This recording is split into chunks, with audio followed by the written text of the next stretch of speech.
Meowth usually didn't care much for crowds. But late at night, when the city was quiet and the streets empty, he liked to sneak away and climb to the rooftop of the tallest building in town. There, under the silver moon, he'd sing. Not a performance. Not for applause. Just a quiet, soulful song, a melody full of dreams he'd never tell anyone. Of wanting more than just shiny coins. Of wondering what life might be like if he were just a little different. One night, he wasn't alone. An Esper watched from the shadows. Then a Jigglypuff floated up on a balloon. Slowly, one by one, Pokémon gathered on the rooftops, drawn by the soft, aching beauty of Meowth's voice. He noticed, but didn't stop. His song grew louder, more confident. The stars listened. The city held its breath. When the final note faded, no one clapped.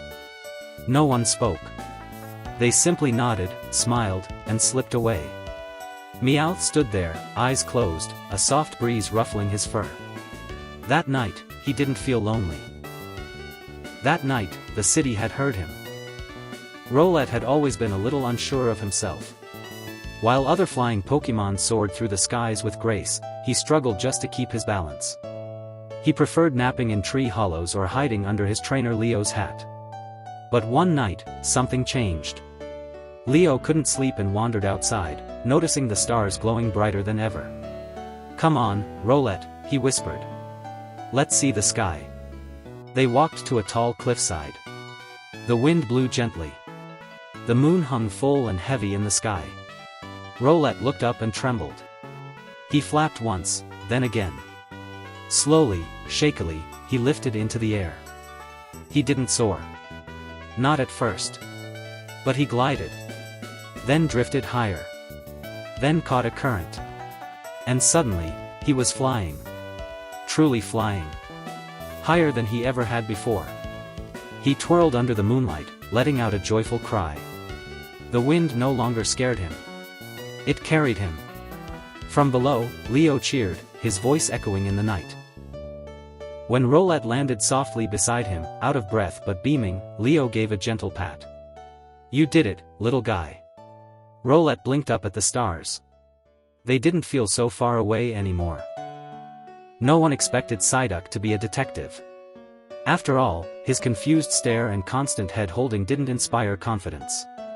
But one afternoon at the Cerulean City Pokémon Center, a mystery unfolded. Nurse Joy's Poke Puff recipe had vanished. The staff was in chaos. The Pokémon were hungry. And Psyduck? Psyduck wandered straight into the kitchen, accidentally stepping on flour, spinning into a cart, and bonking into a shelf. From the outside, it looked like clumsy chaos.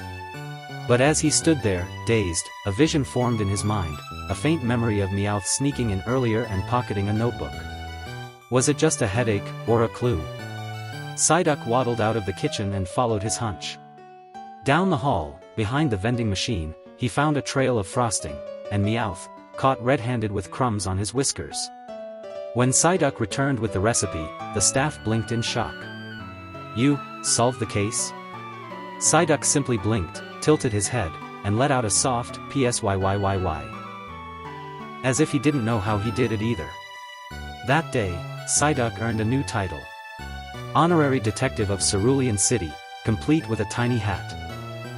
Every year, in a mountain village near Lavaridge Town, the Pokémon celebrated the Ember Festival, a night of lanterns, flame dances, and firelight stories.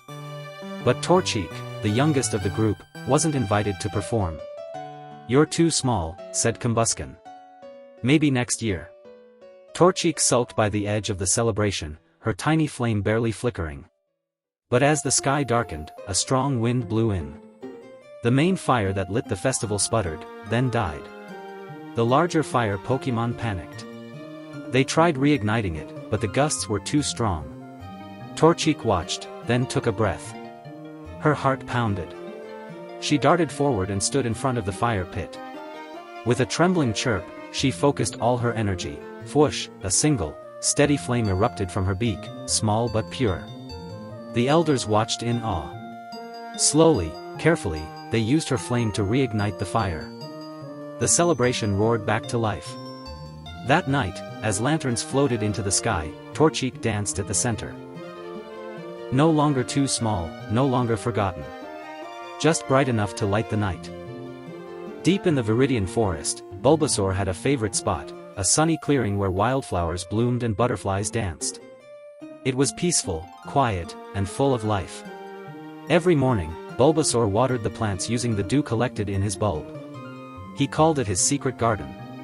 But one morning, he arrived to find it ruined.